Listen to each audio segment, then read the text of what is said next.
আমরা কখনো সুপারস্টার হওয়ার জন্য বা স্টার হওয়ার জন্য কাজ করি নাই। আমরা কাজ করেছি তখন কম্পিটিশন দিয়ে যে কাজ করব এবং ভালো কাজ করব, সবার থেকে এগিয়ে থাকব, এটাই ছিল প্ল্যানিং।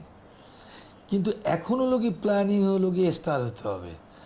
একটা ছবি রিলিজ হলেও স্টার হতে হবে, দুটো ছবি রিলিজ হলেও স্টার হতে হবে। আর তারা স্টার বনেও যায় অনেকে। হ্যাঁ, নিজেদের খেতাব নিজেরাই দিয়ে দেয়, ঠিক আছে।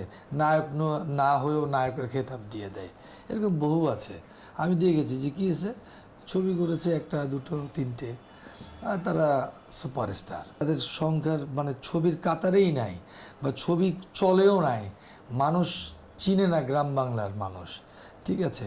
তারা সুপারস্টার হয়ে যায়। কীভাবে হয় আমি জানি না, আই ডোন্ট নো। তবে এই জিনিসগুলো খুব ব্যাড একটা প্র্যাকটিস। এখান থেকে যদি বেরিয়ে না আসতে পারি, এই ফিল্ম ইন্ডাস্ট্রি তো এমনি শেষ হয়ে গেছে, আরও শেষ হয়ে যাবে।